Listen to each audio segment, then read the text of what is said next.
If you were to travel all the way around the Earth in a straight line and return back to the very same spot that you started in, you would go on a journey of almost 25,000 miles. This means that the circumference all the way around the Earth is 25,000 miles. Pluto, on the other hand, has a circumference of only 4,500 miles. Now, 4,500 miles is still absurdly huge. Pluto is a massive rock floating through space. So, I wondered, what would happen if a massive celestial object like Pluto were to crash directly into our Earth?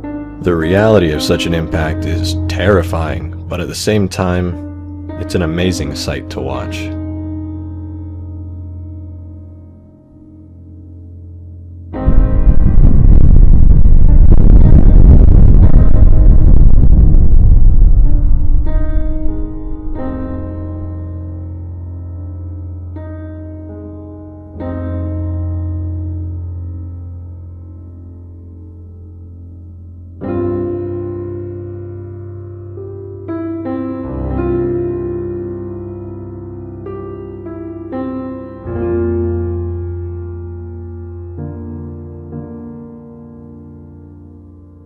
Every glowing dot ejecting out of the impact site is a massive chunk of Pluto or even the Earth's crust. Over the next hours and days, they will be pulled back down by Earth's gravity and rain onto our planet like hellfire, obliterating everything.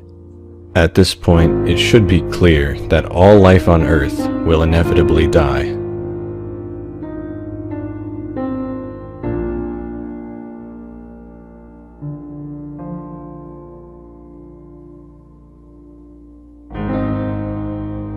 The gray area forming around the edges of the fiery impact site is actually the ocean floor. The intense heat produced by the impact is causing the billions and billions of gallons of water in the ocean to evaporate on contact.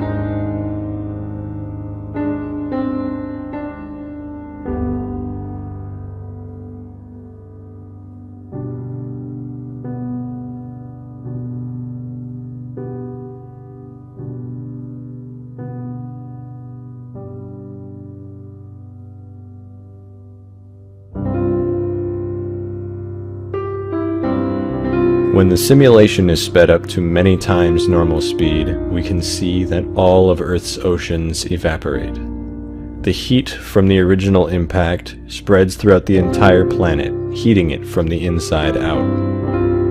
All of Earth's crust becomes molten. The continents that were once so familiar become completely unrecognizable.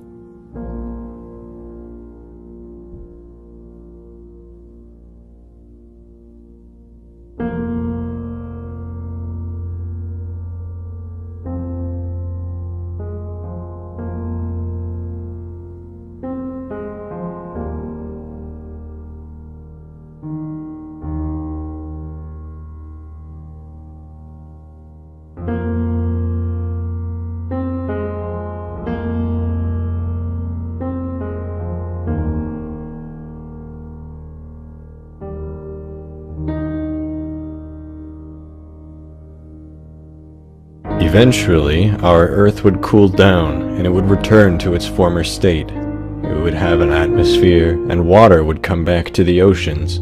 However, the continents would most likely be reshaped from the entire crust being molten.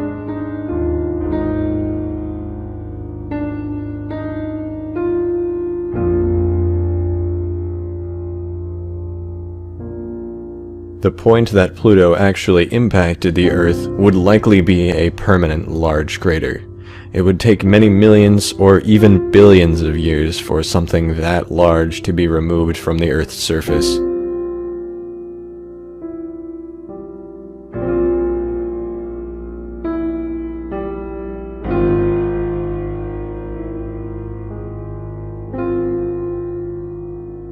In the end, even after Pluto smashed into Earth, it seems that after a very long time, liquid oceans would return, and the atmosphere would return to its normal composition. Life will always find a way. Heavens are shaking, And there's no question that we've got a prophetic evening last night. 61 meteors. Are you serious? 61 fireballs is what they like to report it as. Seen in the sky last night. Every night, folks, there are now fireballs being reported around the earth. But not at this number. 61. Matter of fact, the NASA all-sky cameras scan the skies above the United States for meteor fireballs, and automated software is now being used to help track the actual path in which each meteor is taking. And it's an incredible. They're coming from every different direction, but to have one night where 61 of them pierce through in the atmosphere, they're being seen all over the world. They're being reported. It's intensifying. It's exactly what Mike from around the world said was going to happen. And folks, the second wave of the 5 waves of energy is due December 26th. And here's the key. It's not like the world's going to come to an end on December 26th. But what it does say is this, boom, we're going to feel this this wave of energy, but it's followed by intense pressure, fireballs, earthquakes, volcanoes, potential apocalyptic or cataclysmic or catastrophic events, tsunamis. Not sure. We know the earth's going to shake, okay? We know it's going to shake, and there's a lot of debris. And we're not even to the second wave yet. You know, we've had the first wave last year, and some of you may not know, and it was a small ripple wave. It hit on August the 17th, okay, 2015. Now, then in April of this year, we had a wave, a very small wave, but it was recorded and documented. BP Earthwatch was able to go back and retract and find that. Now, and then during the late September, I think it was, no, or in October, around October 14th, 15th, we had 3 waves, 3 days in a row. They were little ripples, but they definitely affected the Earth's magnetosphere, okay? It definitely affected it. And there's charts and graphs that show it. You can see it in real time, and BP Earthwatch spotted it. And I actually had BP Earthwatch and Mike Around the World come on my live show and discuss this. Now, the second wave is due, but already we've seen unbelievable auroras and now 61 fireballs last night. According to reports, they were all over the world. They were flying everywhere. And here's another report. NASA is admitting that they know where 1,743 potentially hazardous asteroids that are considered near-Earth objects of the Earth. They have them located. They know they have named them. They know their size and approximate time they will go by the Earth. None of them are projected to hit us. But oh, by the way, neither was the one that hit in Russia. They didn't have that one listed. Remember that one, February of 2013? And 2 months ago, the one that hit in Australia, that one wasn't listed. And 4 years ago, the one that hit and killed a person in Argentina, that one wasn't listed. Matter of fact, NASA has listed right now 1,743 potential hazardous asteroids. They have listed, all of which are near-Earth objects, none of which are projected to hit us. Matter of fact, NASA has never predicted an asteroid to hit us. They're only going to tell us about the ones they know, they see, they're going by. And the 61 fireballs that was in the sky last night, none of those are even on the charts because they're considered meteors or fireballs. They're not incoming asteroids. What I'm trying to say to you is we are on the brink of the collision of the cosmos. The colliding, the collision of the cosmos is taking place like a pinball, and at some point as Planet X or Nibiru or Planet 7X, as Gil Brazard says it, or Planet number 9, like NASA's renamed it, or, whatever you want to call it what you want, binary system, a part of the Jupiter system, call it whatever you want to call it, whatever is it that God is using. And remember, God is doing it. Whatever this object, this huge, massive pull that's on the entire solar system and is shaking the heavens and is breaking loose the cosmos.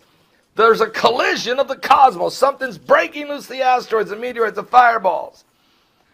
And Jesus said this was going to happen. And Paul warned of the great shaking both in the heavens and on the earth. And Isaiah prophesied it in Isaiah 24. He even talks of a pole shift in Isaiah 24 verse 1. When he says the earth is going to flip upside down. He even tells us that we'd hear songs in the heavens and noises, boom, from the earth, from the pit. And we're hearing these. These are the sounds of the apocalypse. And as that's all happening, folks, you can know the earth is going to reel and rock like a drunken man. Isaiah said it in the same chapter, Isaiah 24, verse 20. So what I'm telling you is this. We're on a collision course with destiny. We're on a collision course with Christ.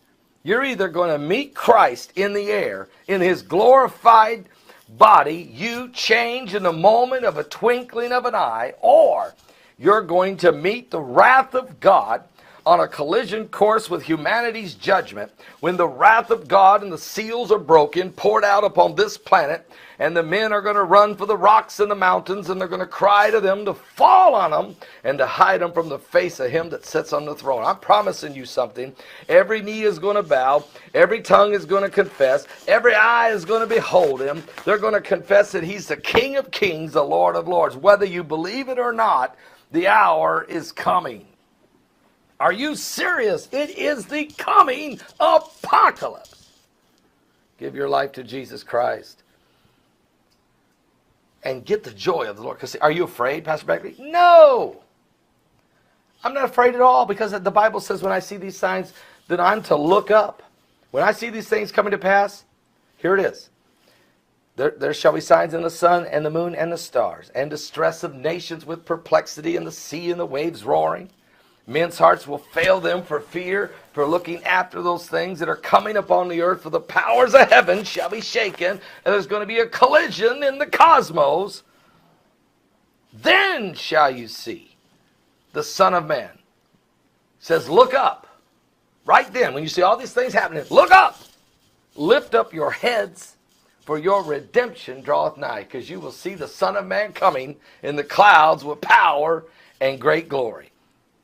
All right, and when these things begin to come to pass, he said, look up, lift up your heads, for your redemption draweth nigh. Are you saved? Jesus is the way. All different directions, but the most distant objects all swing out in one direction in a very strange way that shouldn't happen.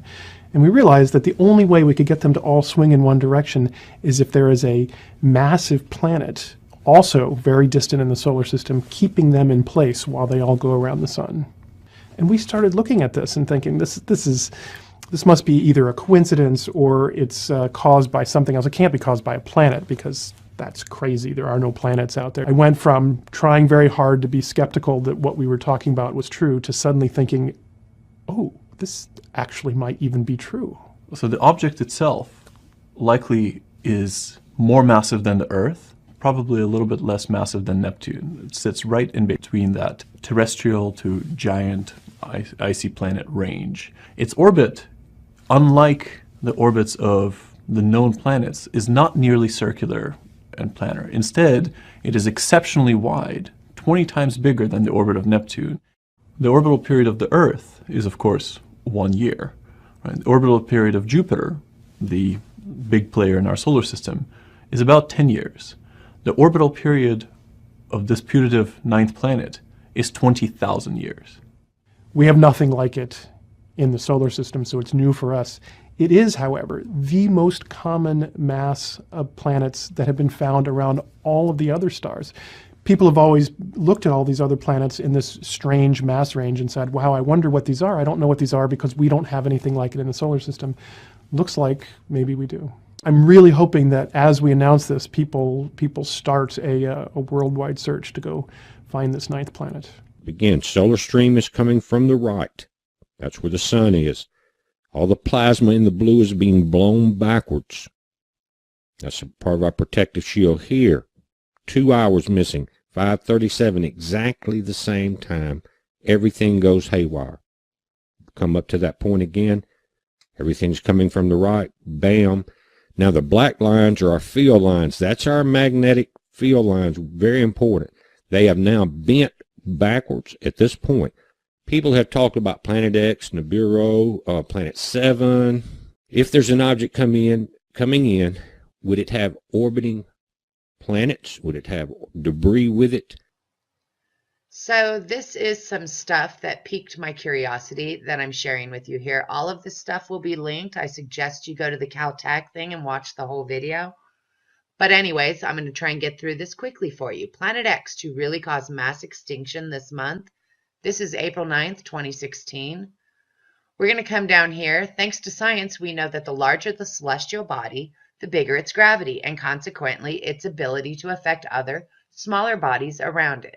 We've known of Jupiter's crucial role in protecting us from asteroids for quite some time now, but the mysterious Nibiru could very well do the opposite, and some say there's good reason to believe it.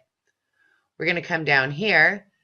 A retired astrophysics professor from the University of Louisiana, Daniel Whitmire, is saying Nibiru has all but arrived to our neck of the woods, and that the destruction brought about by its gravitational trickery will take place this very April, as it's done numerous times before.